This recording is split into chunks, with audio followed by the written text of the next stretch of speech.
Hello, welcome back to the YouTube channel of Bethel Evangelical Free Church, Hanley. I'm Pastor Gervais Charmley. This is another video in the series on Derbyshire churches. We're not in the Peak District today.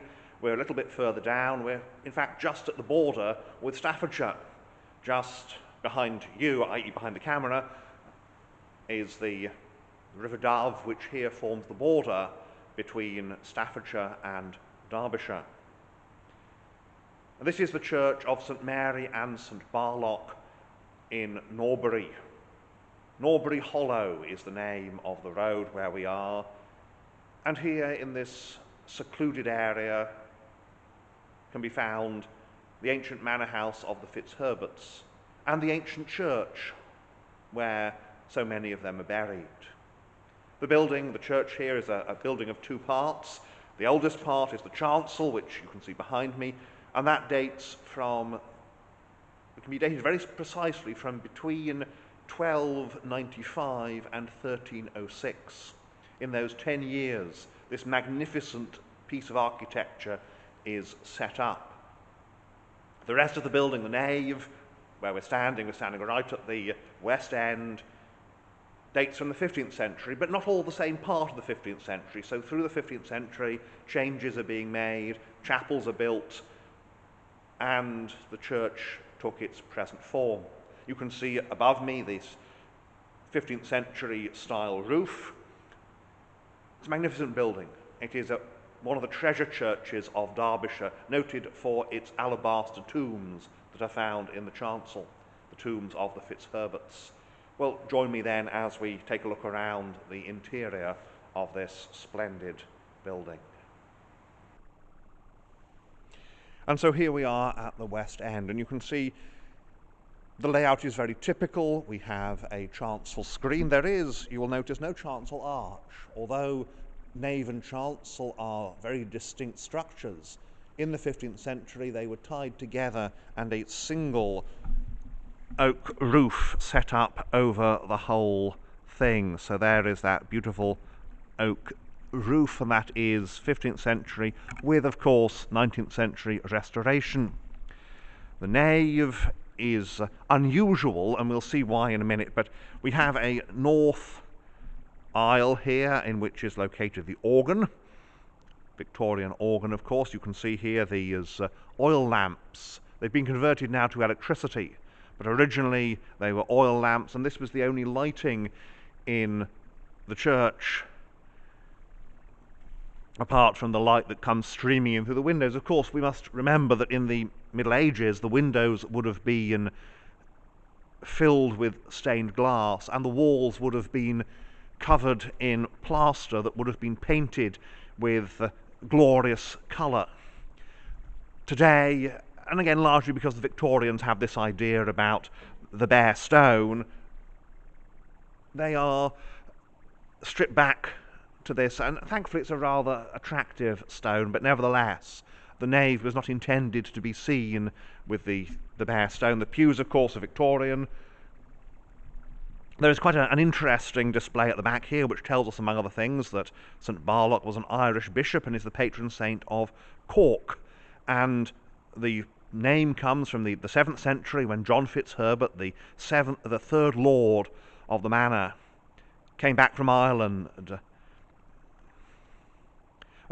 Patron saint of Cork in the 7th century, but in the 12th century, 1174, John Fitzherbert, if they need to do something about their printing there, don't they? But in 1174, in the 12th century, this church is first built, and it's dedicated to St Barlock because of this connection with Ireland. The nave dates from around 1450, the south aisle 1460,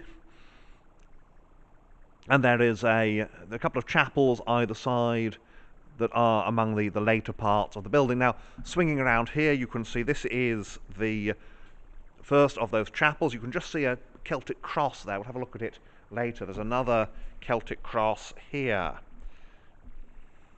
These wonderful knotwork, Anglo-Saxon really, not Celtic, but Anglo-Saxon carving that looks like knotted rope. Now that vestry here, this is the south west chapel, and this is down the vestry, and this is the newest part of the building rather. This dates from about 1500. The other chapel, the other side of the tower, dates from about 1465, and we'll have a look at that. But you enter through the tower, you can just see there the little door that leads into the tower, which of course is kept locked for very sensible safety reasons. And here we have the Victorian organ.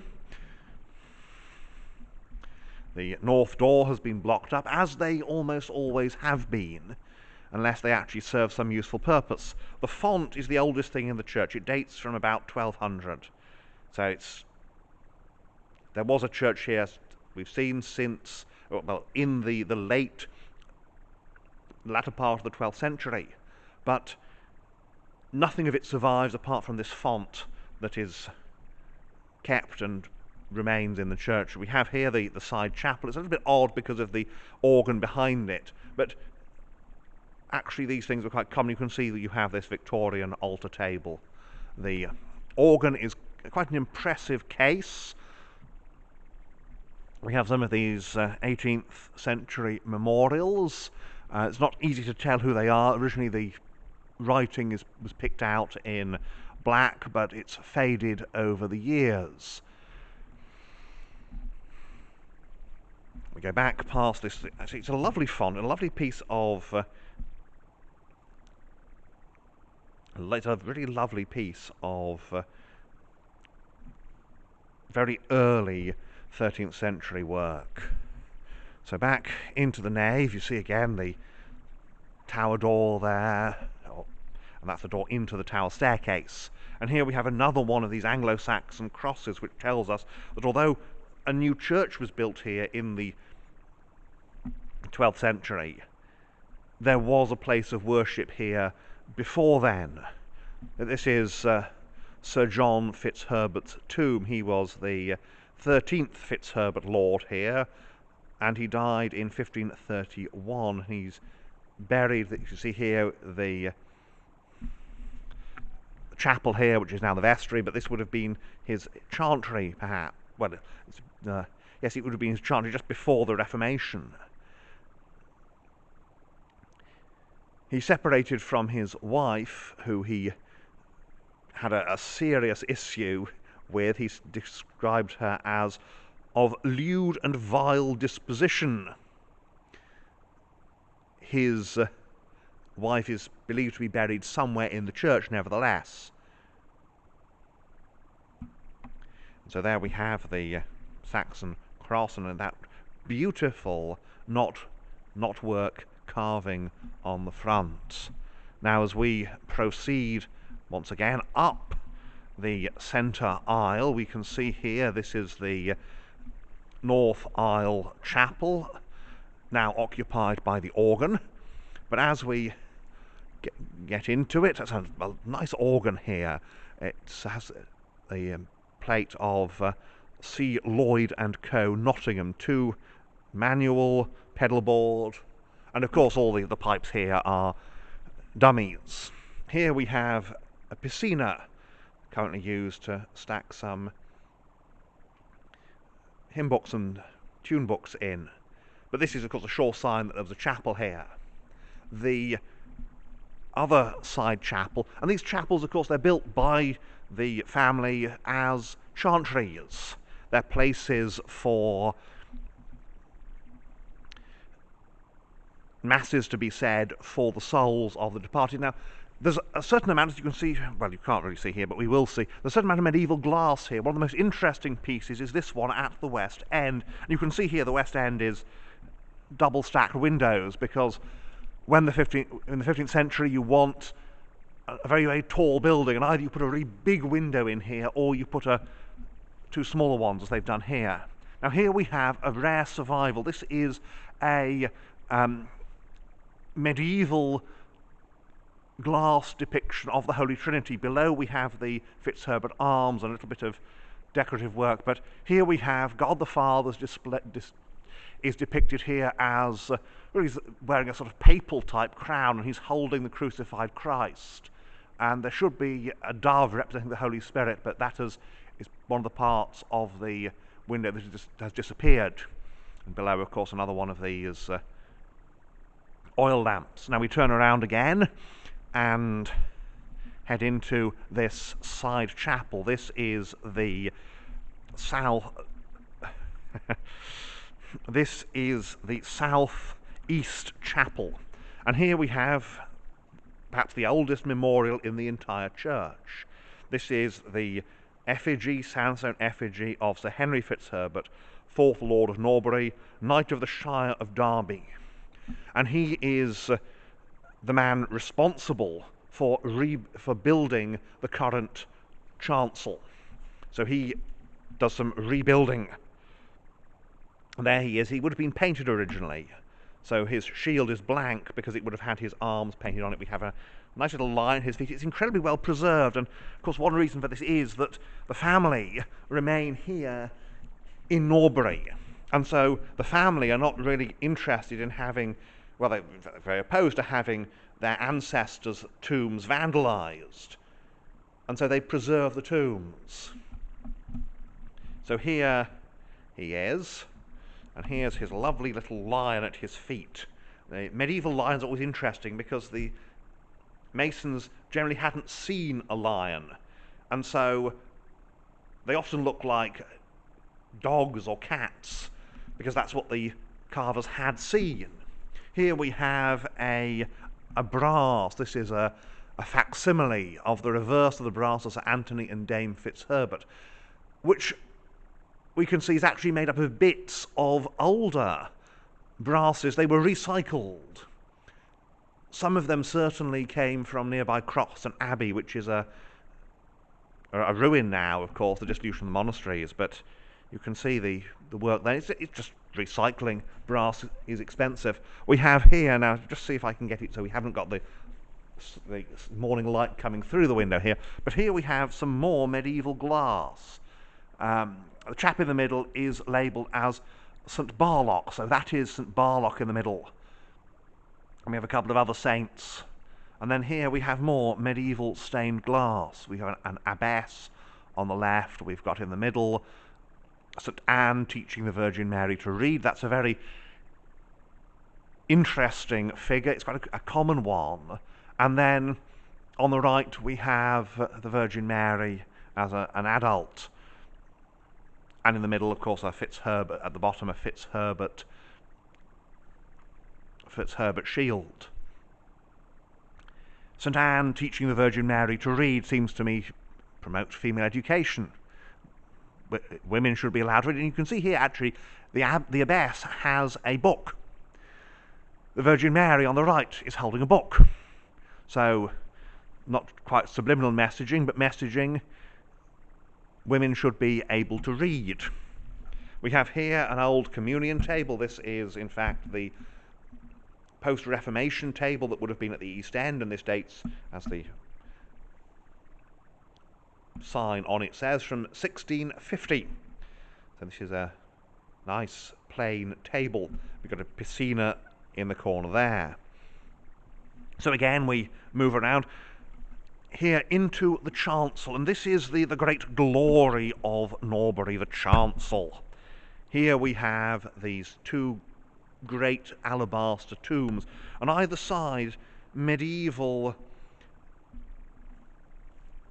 choir stalls, and also, as you can see at the East End, medieval stained glass. Now the stained glass at the East End, the east window is actually reset stained glass from the windows in the nave. The original east window has disappeared. It was not well cared for, and it has in fact been destroyed. The windows on the side are patterned. This is magnificent work. It's really, and one of the reasons, of course, it's preserved is that most of it is just patterns and a little bit of heraldic work. The choir stalls are worn. Behind, you can see they've got Victorian wooden seating because cold stone benches. And here again, more of this medieval stained glass. It's amazing how much has survived here from the Middle Ages. And then you think, well, this is actually a very isolated location. And here we process to the east end. You have, of course, a Victorian stone altar. Really rather ugly, if you ask me, but there we go. It's just completely out of character for this medieval building. And here we have the Alabaster Tombs. They are magnificent. Alabaster is quarried locally here, so it's a local material. And what that means is that it's the craftsmanship that is expensive. Here we see the floor here, the memorial to Henry Arthur Clowes, Lieutenant Colonel, who's died in Egypt in the Great War. And you can see there the Staffordshire Regiment, Staffordshire Knot. The great east window, you have all these saints, and you can see that they're partial. It's all been damaged over the years, and a lot of, well, really all of it is simply wear and tear. It's not that anybody is trying to vandalize it. It's just, it's there, it's used. Now here we have this shroud. Now this is believed to be Sir John. We saw him, of course, at the West End. This is believed to be the grave of his unfaithful wife, Benedicta. It may be somebody else, but it's interesting, and it's this incised slab. It's quite a common form of relatively cheap memorial around here. You have the double piscina, which is interesting, and here, just in front of us, the sedilia. The tombs, of course, are not in their original positions.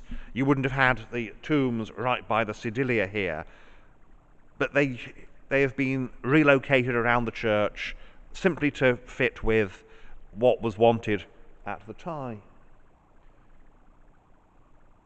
It's a magnificent, magnificent building. But they were in the nave originally. Now this here is, here we have again, this is magnificent. Now, I'll have to pause to find out who they were, and we'll come back to them. So this here is Nicholas Fitzherbert, who is the 11th Lord, and he had 2 wives, of course, one at a time, 8 sons by his first wife, Alice, and 2 sons and 7 daughters by his second wife, Isabel. And as is customary, they are depicted here around the base of the tomb, and you can see them in their, as you see the girls in their fashionable dresses, and the boys, of course, are more plainly dressed because male fashion was like that in those days. Now, they would have been very colourful. We look at these alabaster tombs and we forget that originally they were extremely colourful.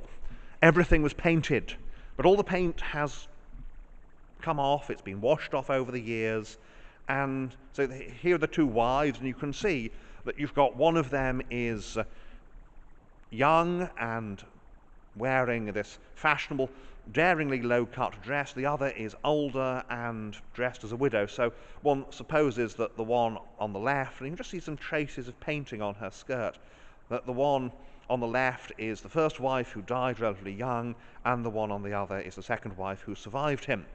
In the middle, we have Sir Ralph and his wife, and they are a brass. And over here, then, we have, this is the 12th Lord. He succeeds, therefore, Sir Ralph here, also Nicholas here, and that is Ralph. Over there, this is Ralph, and you can see Ralph has his lion here, which doesn't look much like a lion, but again, and he's also got this little man here with his little hermit with his rosary beads. And Lady Fitzherbert has her little doggy chewing at her skirt. There's another one on the other side. Now this again is very fashionable at the time. You can see here this is Nicholas's children. You see the one on the left here, he's wearing his arm, but he's also got a Maltese cross on, which suggests perhaps he's a member of the Knights of the Hospital. And certainly one of them, you can see one there who's clearly a priest. So they are nobles, knights, priests, and here the features are so finely carved, so well captured. It is a magnificent church in so many ways, a building that speaks of these lords and the High Middle Ages. And now, this video is it's gone on quite long, so what I'm going to do is I'm actually going to do a separate video for the exterior of Norbury, because the outside is as interesting in its own way as the inside. So I shall see you in the next video. But in fact, before we go, there's another couple of these inside slabs here. You can see here we have a priest. He's in his Eucharistic vestments, because of course this is pre-Reformation. He has his chalice, which is always the sign of the priest. Remember, the laity didn't have the cup, but the chalice is his sign of being a priest, and he's got his crosses on his vestments. And over here we have a lady, and then we have these later slabs as well. It's a magnificent building, as I said many times in this video, and so I think it deserves a separate outdoors video. So see you in the next one, and thank you for watching, and may God bless you and keep you.